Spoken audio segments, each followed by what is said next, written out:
Olá, povo de Deus, povo bonito, povo abençoado. Seja bem-vindo, seja bem-vinda a mais um vídeo aqui, a Cultivando Vidas para o Reino. Eu, João Abifonio Neto, que vos falo. Hoje irei trazer mais um pouco sobre o vídeo anterior. Deus é fácil. Fiz um pequeno roteiro aqui para poder estar nessa linha de pensamento, para que possamos entender e compreender que muitas vezes, amados, nós nos distanciamos de Deus porque achamos Ele difícil, porque não responde na hora certa, que para nós seja a hora certa, que não nos ouve as nossas orações. Mas, irmãos, amados, amigos, temos que ter gratidão para Deus, gratidão pelo seu amor, pela sua misericórdia. Hoje de manhã, já ganhamos um presente, que coisa linda! Ganhamos um presente, as misericórdias do Senhor renovou nossas vidas a cada manhã. Se renova a cada manhã. E como ela se renova a cada manhã, nós ganhamos um presente. João, que presente é esse, meu filho? Que presente é esse? É fácil. Estamos vivos, estamos respirando, estamos buscando a presença de Deus, estamos dando graças a Deus, glorificando o nome dele. Por isso, Deus é fácil.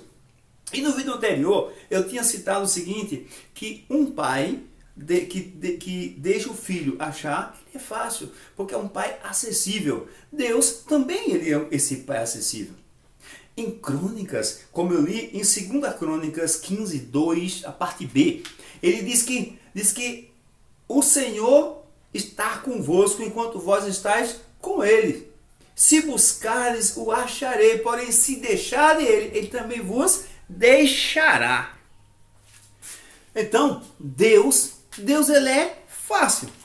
Como a história que eu contei ontem aqui, contei num vídeo anterior, que de um pai acessível.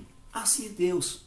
Em Efésios, como eu coloquei no final do vídeo, eu coloquei Efésios 1, 3 ao 7, a parte B, o 7, diz o seguinte: Bendito é Deus e Pai do nosso Senhor Jesus Cristo, o qual nos abençoou com toda a sorte de bênçãos espirituais nos lugares celestiais em Cristo, e também nos elegeu nele antes da fundação do mundo, para que fôssemos santos e irrepreensíveis diante dele em amor, e nos predestinou para filhos de adoção por Jesus Cristo para si mesmo, segundo o beneplácito de sua vontade, para o louvor da sua glória, da sua graça, pela qual nos fez agradáveis em si mesmo, nos amando, e em quem temos a redenção pelo seu sangue, pelo sangue de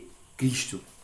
O interessante aqui nesse texto é porque não foi ontem ou hoje, não. Antes da fundação do mundo. É muito tempo.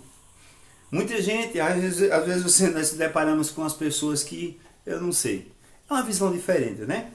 Diz que Deus sabia que o homem ia pecar porque Deus criou o homem.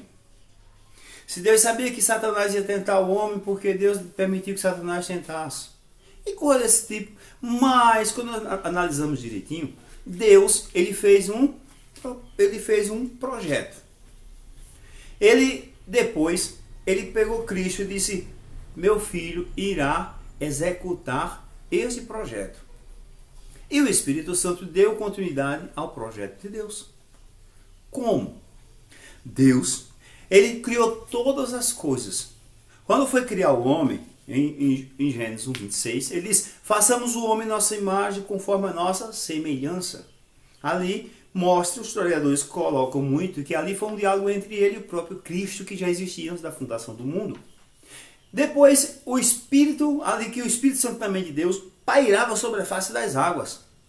E Jesus, ele diz o seguinte: ele vos convencerá do pecado, da justiça e do juízo. Quem é ele? O Espírito Santo da promessa.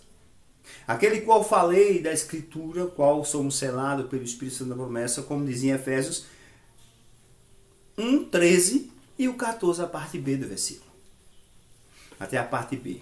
Diz o seguinte: depois que ouvisse o evangelho da salvação, a verdade, o evangelho da vossa salvação, tendo nele crido, fosse selado pelo Espírito Santo da promessa. É uma promessa de Deus, amados, que nós possamos chegar até Ele. Estamos aqui apenas de passagem, é apenas um teste para que nós possamos chegar lá. Mas nós temos que se lembrar sempre de sermos gratos a Deus, agradecer por tudo. Por quê? Porque todas as coisas contribuem para o bem daqueles que amam a Deus, segundo o propósito pelo qual foi chamado. Deus tem um chamado para você e um chamado para mim. Deus tem um chamado para cada um de nós, mas precisamos entender qual é o nosso propósito aqui na Terra. Não é apenas de nascer, crescer, reproduzir e morrer. Não. É fazer algo, é poder ajudar outras pessoas, poder transbordar na vida de outras pessoas, poder levar essa palavra a outras pessoas, a palavra da verdade. Uma verdade que cura, uma verdade que restaura, uma verdade que liberta. De um Cristo que na cruz do Calvário se deu de si mesmo para que nós possamos ter acesso ao Pai. E então aqui, prosseguindo, nós vemos que antes, se estamos precisamos apenas compreender o que diz João 3,16. Como eu já falei aqui algumas vezes. Porque Deus amou o mundo de tal maneira que deu Jesus Cristo. Ou seja, Deus amou o mundo de tal maneira que quando Ele fez o projeto mundo, Ele já colocou Cristo para executar esse projeto. Por isso que nós lemos os livros do Antigo Testamento e vemos que cada livro ele tem uma representação do próprio Cristo no Novo Testamento, fazendo alusão ao Novo Testamento. Por exemplo, a arca de Noé. A arca de Noé coube Noé, a família de Noé, Sam, Cã e Jafé, as suas esposas, com a esposa de Noé. E alguns os animais que deveriam ser salvos. E ali foram salvos todos, porque não morreram afogados. Aquela arca simboliza a salvação de Cristo. Muitos ali queriam ser salvos, mas eles eram abomináveis diante de Deus devido às suas práticas. Mas Noé escolheu diferente. Escolheu buscar de Deus, escolheu a Deus. E dessa forma Deus revelou a questão da arca e salvação dos animais e da família dele. Então, Deus, ele não deixa ninguém fora. Deus, ele mandou Jesus, como nós lemos João 3,16, que ele veio de tal maneira, não se achou, mas para aquele que crê, não pereça, mas tenha a vida eterna. Nós precisamos ter a escolha, não de buscar o que não presta, de buscar coisas ruins, não. De buscar fanatismo também, não. De buscar ficar, vou ficar aqui, daqui a pouco chega, seu lazer. Não, também. Mas buscarmos de Deus na sua forma, na sua essência. A palavra de Deus, ela nos conduz, não a religião. Não. Nós possamos escolher ser religiosos. Bem, eu creio no que tal igreja prega, porque é assim e tal. Ou que tal igreja. Esquecer que a Bíblia Sagrada não trata disso. Ela trata apenas de ligar o homem a Deus, que a palavra religião significa isso. Mas hoje, o que temos em ligar o homem a Deus é a Bíblia Sagrada e não a religião. A Bíblia Sagrada, quando eu costumo dizer, é o nosso manual. E aqui, a palavra de Deus diz o seguinte: e ganhamos salvação pela graça, favor imerecido. Por isso que em Efésios, quando nós observamos esse texto, onde em João 3,16, que Deus amou o mundo de tal maneira, também lemos a palavra que diz em Efésios 2, do 1 ao 10. Também essas questões. Fala praticamente a mesma coisa. Esse estágio, sentimos a necessidade de buscar cada vez mais. Cada vez mais. Ou seja, em Efésios 2, do 1, fala que nós estávamos mortos em pecados. Mortos andando sem vida. Mas a partir do momento que buscamos de Deus, que encontramos a Cristo, que cremos e que buscamos essa totalidade na sua essência na palavra, nós começamos a ter uma nova vida através de Cristo. E essa nova vida, em Efésios 2, 8 ao 10, diz que pela graça nós somos salvos mediante a fé. Isso não vem de vós, é um dom de Deus. Mas em Efésios 2, a partir dali, Paulo começa a tratar exatamente essa questão. Por que ele trabalha essa questão? Essa questão que em Efésios era um lugar populoso, onde tinha muita feitiçaria, devido ao encontro das pessoas por ser um lugar portuário. No entanto, aquelas pessoas que se converteram ao cristianismo, aquelas pessoas que começaram a buscar a Cristo de forma diferente e começaram a entender que Cristo era a salvação, começaram a se desviarem da palavra, começaram a se afastar dos princípios de Cristo através dos gnósticos também, que estavam naquele meio. Disse, ó, Deus só quer o nosso coração e nossa mente, o restante, corpo, não quer corpo vai para a terra.